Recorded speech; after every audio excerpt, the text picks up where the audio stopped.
मानव में जन्म में हम लोग पढ़े थे कि मानव में जो रिप्रोडक्टिव सिस्टम होता है वो दो अलग अलग होता है, मेल में अलग और फीमेल में अलग। तो मेल वाला रिप्रोडक्टिव सिस्टम लोग पढ़ेंगे। हम बताए थे कि मेल में और फीमेल में जो मुख्य जनन तंत्र अंग होते हैं यानी रिप्रोडक्टिव ऑर्गन्स जो होते हैं, सेक्स ऑर्गन जो होता है, मेल में क्या होता है, टेस्टिस होता है और फीमेल में होता है ओवरी। मेल के टेस्टिस जो होता है वो प्राइमरी सेक्स ऑर्गन है और फीमेल का ओवरी जो होता है वो प्राइमरी सेक्स ऑर्गन है। उसके बाद मेल का जो प्राइमरी सेक्स ऑर्गन है उसका ये पूरा स्ट्रक्चर है, यानी एक टेस्टिस का ये पूरा स्ट्रक्चर है। जो मेल का प्राइमरी सेक्स ऑर्गन टेस्टिस होता है ये पूरे टेस्टिस का स्ट्रक्चर है। और बताया गया था कि मेल में जो टेस्टिस होता है उससे एक हार्मोन्स निकलता है जिसका नाम होता है क्या, टेस्टोस्टेरोन। मेल के टेस्टिस से हार्मोन निकलता है कौन, टेस्टोस्टेरोन। और फीमेल के ओवरी से निकलता है हार्मोन, उसे बोलते हैं क्या, एस्ट्रोजन। दो हार्मोन्स पता चल गया। और मेल और फीमेल में क्या बनते हैं, गैमीट्स का निर्माण होते हैं। तो जिस अंगों से गैमीट्स का निर्माण होते हैं मेल और फीमेल में उस अंग को कहते हैं गोनैड्स। उस अंग को क्या बोलते हैं, गोनैड्स। और गोनैड्स कितना होता है, मेल मानव में दो प्रकार के, एक मेल में गोनैड्स होता है और एक फीमेल गोनैड्स होता है। मेल में जो गोनैड्स होता है उसे टेस्टिस बोलते हैं और फीमेल में जो गोनैड्स होता है उसे ओवरी बोलते हैं। और गोनैड्स का काम क्या है, गैमीट्स का निर्माण करना। तो मेल में जो टेस्टिस होगा यानी मेल में जो गोनैड्स होगा वो टेस्टिस होगा और वो बनाएगा क्या, स्पर्म।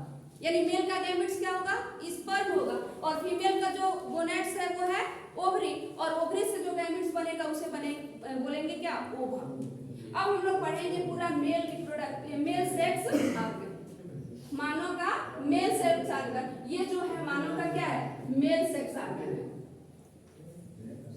Mail sex organ. इसके बारे में हम लोग डिटेल जानेंगे। तो मैं बताई थी कि मेल सेक्स ऑर्गन जो होते हैं वो मुख्य रूप से जो होता है प्राइमरी सेक्स ऑर्गन वो टेस्टिस है और एक टेस्टिस की संरचना है। और एक टेस्टिस में कौन कौन सी संरचना होती है वो बता रहे हैं कि टेस्टिस जो होता है वो सबसे पहले क्या होता है, टेस्टिस एक स्क्रोटम वृषण कोष जिसको बोलते हैं, एक थैलीनुमा संरचना होता है वृषण कोष जिसमें टेस्टिस क्या होता है, स्थित होता है। और मेल में जो होता है एक जोड़ी टेस्टिस होता है, ध्यान समझना इसको, मेल में एक जोड़ी टेस्टिस होता है और वो टेस्टिस एक वृषण कोष में जिसको स्क्रोटम बोलते हैं उसमें स्थित होता है, वो थैलीनुमा स्ट्रक्चर होता है। और टेस्टिस जो होता है यानी स्क्रोटम टेस्टिस को साथ में लिए, एक जोड़ी टेस्टिस को साथ में लिए, स्क्रोटम शरीर से क्या होता है, बाहर होता है और ये श्रोणि क्षेत्र में होता है, मनुष्य के श्रोणि क्षेत्र में होता है। इसके बाद ये बाहर इसलिए होता है, मैं बताई थी कि ये बाहर इसलिए होता है ताकि जो टेस्टिस में स्पर्म बनते हैं वो स्पर्म जो बॉडी का टेम्परेचर होता है उससे 2 से 3 डिग्री सेल्सियस पे कम टेम्परेचर पे बनते हैं। अगर वो बॉडी के टेम्परेचर पे इसका भी टेम्परेचर हो जाए तो स्पर्म सही तरीके से बन नहीं पाएंगे। तो अगर कोई पूछता है कि टेस्टिस शरीर मानव में शरीर से बाहर क्यों होता है, तो टेस्टिस मानव में शरीर से बाहर इसलिए होता है क्योंकि टेस्टिस में स्पर्म का निर्माण होता है और जब स्पर्म का निर्माण होता है तो ये शरीर के टेस्टिस का ये खास बात है कि जब वो स्पर्म बनाएगा तो उसकी टेम्परेचर शरीर के टेम्परेचर से 2 से 3 डिग्री सेल्सियस क्या होना चाहिए, कम होना चाहिए। तो ये और ज्यादा भी नहीं होना चाहिए और कम में उससे भी कम नहीं होना चाहिए। देखना जाड़ों के दिनों में क्या होता है, टेस्टिस जो स्क्रोटम होता है यानी वृषण कोष होता है वो सिकुड़ जाता है, वो ऊपर की तरफ चला जाता है, जो थैलीनुमा स्ट्रक्चर होता है और ये दोनों जोड़ी जो टेस्टिस होती है इसकी साइज भी क्या होती है, छोटी हो जाती है। फिर आप देखना टेस्टिस, हम तो बात कर रहे हैं क्या, स्क्रोटम यानी वृषण कोष वह थैलीनुमा संरचना है जिसमें दोनों टेस्टिस क्या होते हैं, स्थित होते हैं। और वृषण कोष अकेले होता है, वृषण कोष एक होता है, बल्कि दोनों टेस्टिस को अलग करने के लिए एक सेप्टा से क्या होता है, एक सेप्टा उसके बीच में होता है, एक पट्टी होती है जिसकी वजह से दोनों टेस्टिस क्या होते हैं, अलग होते हैं। अब टेस्टिस की एक टेस्टिस की हम आंतरिक संरचना को देखेंगे। ये मानव में एक इधर टेस्टिस है और एक इधर टेस्टिस है। मानव में कितने टेस्टिस है, 2 टेस्टिस है यानी एक जोड़ी टेस्टिस है और एक जोड़ी टेस्टिस में हम एक टेस्टिस का सेक्शन काटे और देखें इसमें कि जो टेस्टिस होता है उसमें कुछ ऐसे स्ट्रक्चर होते हैं, देखना कुछ ऐसे फ्लावर टाइप स्ट्रक्चर होते हैं, इसको कहते हैं सेमिनिफेरस ट्यूब्यूल। ध्यान देना, इस स्ट्रक्चर को, टेस्टिस को देखो, टेस्टिस बाहर से ऐसे दिखेगा, बाहर से टेस्टिस कैसे दिखेगा, ऐसे दिखेगा, एक गोला सा दिखेगा दोनों तरफ, यानी एक वृषण कोश में दोनों टेस्टिस स्थित होते हुए गोला की तरफ दिखे, गोला के जैसे दिखेंगे। अगर इस गोले को हमने ऐसे काटा तो देखा कि जो टेस्टिस के अंदर का संरचना है उसमें एक ऐसे फ्लावर की जैसी संरचना होती है जिसको बोलते हैं सेमनीफेरस ट्यूब्यूल। याद रखना, ये फ्लावर की जैसी संरचना होती है, इसको बोलते हैं सेमनीफेरस ट्यूब्यूल। इसी के अंदर जो ऐसे जालनुमा संरचना होती है, नलिकाएं होती हैं जो इकट्ठा होती हैं, इसे बोलते हैं टेस्टिस रेट। इसे क्या बोलते हैं, टेस्टिस रेट। इसी सेमनीफेरस ट्यूब्यूल में ये टेस्टिस जालनुमा संरचना, कुछ जालनुमा संरचना होती है, एक नली होती है जिसको इकट्ठा वो जाल जैसे होता है, उस इकट्ठे हुए संरचना को बोलते हैं क्या, टेस्टिस रेट। मान लो एक रस्सी ले लो, पूरा तरह से एक रस्सी ले लो और रस्सी का एक जगह गुच्छा बना लो। रस्सी को ऐसे जैसे तुम लोग देखते हो गांव में या कहीं भी कि हम पूरे रस्सी को बिटोर के एक पास रख दें, अगर एक पास रखते हैं तो वही एक जाल के जैसा दिखता है कि नहीं, तो वो जाल जैसी संरचना देखो, एक जगह हो, एक कमरा हो और उस कमरे में रस्सी को फेंक दो तो कमरा जो हो जाएगा वो क्या हो जाएगा, सेमनीफेरस ट्यूब्यूल। यानी टेस्टिस के अंदर जो ये संरचना दिख रहा है वो सेमनीफेरस ट्यूब्यूल है। और सेमनीफेरस ट्यूब्यूल में जो नलिकाएं होती हैं उस नलिकाओं को क्या कहेंगे, टेस्टिस रीड कहेंगे। यानी रस्सी अगर फेंक दो, रस्सी को एक साथ पूरा घुमेट को फेंक दो तो एक जाल जैसी संरचना बनाएगी और उस संरचना को हमने क्या कहा, टेस्टिस रीड, यानी वृषण जाल। इसको हम लोग क्या बोलते हैं, वृषण जाल। अब यही देखो नली एक ही है, याद रखना, ये नहीं कि यहाँ पे नली बहुत सारी ज्यादा है, ये नली एक ही है, बस जाल की जैसी ये संरचना है, तो इसको हमने क्या कह दिया, टेस्टिस रीड। और यही टेस्टिस रीड ऐसे पतली पतली नली के समान खुलती है एक नली में, और ये पतली वाली जो नली होगी इसको बोलेंगे वास डिफरेंशिया। इसको क्या बोलेंगे, इसी क्रम में नाम याद करना है कि ये सेमनीफेरस ट्यूब्यूल में कौन होते हैं, टेस्टिस रीड होते हैं, जिसे वृषण जाल कहते हैं। ये वृषण जाल पतली नली से खुलती है जिसे कहते हैं वास डिफरेंशिया। क्या कहते हैं, यही देखो, ये जालनुमा संरचना, रस्सी को क्या करो, एक सिरे से खींचने लगो, एक रस्सी को क्या करो, जो जाल जैसी बनी थी उस रस्सी को खींचने लगो, तो जो खींचोगे यहाँ से निकलेगा पतली वाली संरचना, उसे बोलेंगे क्या, वास डिफरेंशिया। अब ये वास डिफरेंशिया फिर जाएगा आगे और एक थोड़ी सी मोटी जैसी संरचना बनाएगी, इससे थोड़ी सी मोटी संरचना में खुलेगा, है वही वो रस्सी ही है, लेकिन यहाँ पे थोड़ा जाके क्या हो जाता है, मोटा हो जाता है, जिसे हम बोलते हैं एपिडाइडमिस। जिसे हम क्या बोलते हैं, एपिडाइडमिस।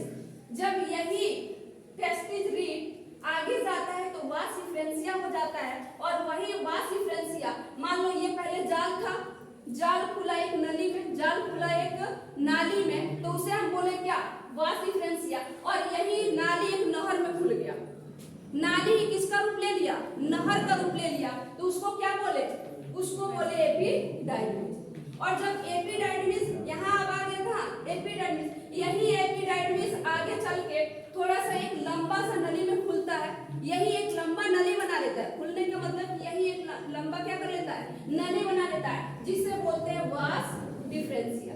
इसको क्या बोलते हैं, वास डिफरेंशिया। और यही वास डिफरेंशिया जाके कहाँ स्थित, कहाँ खुलता है, ये खुलता है तुम्हारा सेमिनल वेजाइकल में, जिसे शुक्राशय बोलते हैं। ये वास डिफरेंशिया कहाँ जाके खुला, सेमिनल वेजाइकल में। दोनों तरफ के जो ये दोनों तरफ के जो वास डिफरेंशिया जाते हैं वो दोनों तरफ एक स्थित होता है क्या, सेमिनल वेजाइकल। इस सेमिनल वेजाइकल में खुलते हैं। सेमिनल वेजाइकल के बाद ये नली कहाँ चले आए, ये चले आए कहाँ पे, एजुकुलेटरी डक्ट। यही नली किसमें चेंज हो गया, एजुकुलेटरी डक्ट, जहाँ इधर से भी खुलते हैं और इधर से भी खुलते हैं, दोनों जाके एक पास मिल गए। उस डक्ट को क्या बोलते हैं, एजाकुलम नलिका। यानी जहाँ वो दोनों जाके उछला गए, एक तरह समझ लो, दोनों जाके कहाँ हो गए, मिल गए, इस डक्ट को क्या बोलते हैं, एजाकुलेटरी डक्ट। अब एजाकुलेटरी डक्ट प्रोस्टेट ग्लैंड से होते हुए, उसके बाद कौन सा ग्लैंड आ रहा है, ये प्रोस्टेट ग्लैंड है बीच में, प्रोस्टेट ग्लैंड से होते हुए ये पुनः कहाँ चला आया, काउपर्स ग्लैंड।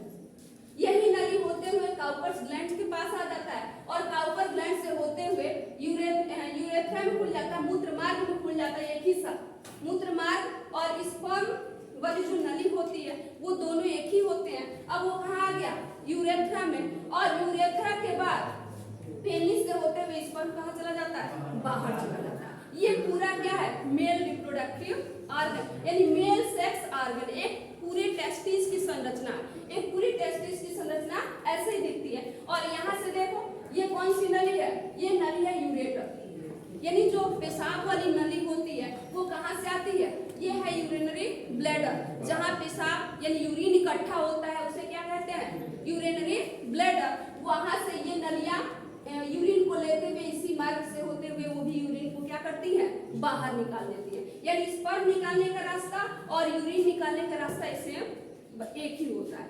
तो समझ में आ गया कि कैसे टेस्टिस की संरचना है। अब देखो इसमें कैसे कौन क्या करता है, यहाँ बनता है टेस्टिस, सेम्निफेरस ट्यूब्यूल में क्या बन गया, टेस्टिस। जब सेम्निफेरस ट्यूब्यूल में टेस्टिस बना तो टेस्टिस किसमें चला, स्पर्म सेम्निफेरस ट्यूब्यूल में बना क्या, स्पर्म, टेस्टिस नहीं, ये टेस्टिस की संरचना है। सेम्निफेरस ट्यूब्यूल में क्या बना, स्पर्म, और स्पर्म पुनः किसमें चला गया, टेस्टिस रीड में, और टेस्टिस रीड से कहाँ चला गया, वास डिफरेंशिया, कहाँ चला गया, वास डिफरेंशिया में, और वास डिफरेंशिया के बाद ये चला जाता है एपिडाइडमिस में। एक मोटी में बताई हूँ, ये जाल है, जाल के बाद ये नली है, जो पतली वाली नली जाती है वो, और नली खुल गई नहर में, नली किसमें खुल गई, नहर में। यही नली थोड़ी सी चौड़ी हो गई तो इसको क्या बोले, एपिडाइडमिस। एपिडाइडमिस में जाकर जो स्पर्म होता है वो मैच्योर होता है। एपिडाइडमिस में जाकर स्पर्म क्या होता है, मैच्योर होता है, वहां संग्रह होता है, और इसके बाद यही एपिडाइडमिस से होते हुए पीछे के रास्ते से ये कहाँ चला जाता है, वास डिफरेंशिया, कहाँ चला गया, वास डिफरेंशिया, और वास डिफरेंशिया से होते हुए फिर कहाँ चला जाएगा, ये वास डिफरेंशिया से होते हुए सेमिनल वेजाइकल यानी शुक्राशय में, यहाँ जाके स्पर्म आ जाता है किसमें, शुक्राशय में, और शुक्राशय से ये जो नलियां हैं वास डिफरेंशिया वाला, ये दोनों एक जगह आके खुलती हैं, और उस डक्ट को क्या बोलते हैं, एजाकुलेटरी डक्ट। और जब एजाकुलेटरी डक्ट यहाँ पे खुल जाता है ना, ये एजाकुलेटरी डक्ट खुलता है प्रोस्टेट ग्लैंड से, और प्रोस्टेट ग्लैंड में देखना, प्रोस्टेट ग्लैंड में कुछ क्षारीय पदार्थ सीक्रेट होता है। ऐसे थोड़ी ना वहाँ ग्लैंड बैठा दिया कि चलो तू आओ हम तेरा स्वागत करते हैं, ऐसा कुछ भी नहीं है। ये आता है यहाँ पे प्रोस्टेट ग्लैंड पे, और प्रोस्टेट ग्लैंड में जैसे ही आता है वहाँ ये प्रोस्टेट ग्लैंड इंतजार करता है कि आओ तुम, देखो हम क्या कर रहे हैं। वहाँ पे कुछ क्षारीय पदार्थ ये क्या करता है, सीक्रेट करता है, जो अम्लीयता को क्या कर देता है, कम कर देता है, अम्लीयता को क्या करता है, कम कर देता है। और यहाँ से पुनः कहाँ आ जाता है, वो पुनः वो नली होते हुए कहाँ आ गया, काउपर्स ग्लैंड में। काउपर्स ग्लैंड भी क्षारीय पदार्थ क्या करता है, निकालता है। तो इसमें जो भी हानिकारक पदार्थ आए रहते हैं उनको क्या कर देता है, ये डेथ कर देता है, और पुनः सुरक्षित स्पर्म पेनिस से होते हुए क्या चला जाता है, बाहर चला जाता है। तो समझ में आ गया पूरा मेल रिप्रोडक्टिव सिस्टम का जो टेस्टिस होता है, वो टेस्टिस की पूरी संरचना। कोई दिक्कत किसी को, पूरी संरचना ही नहीं है।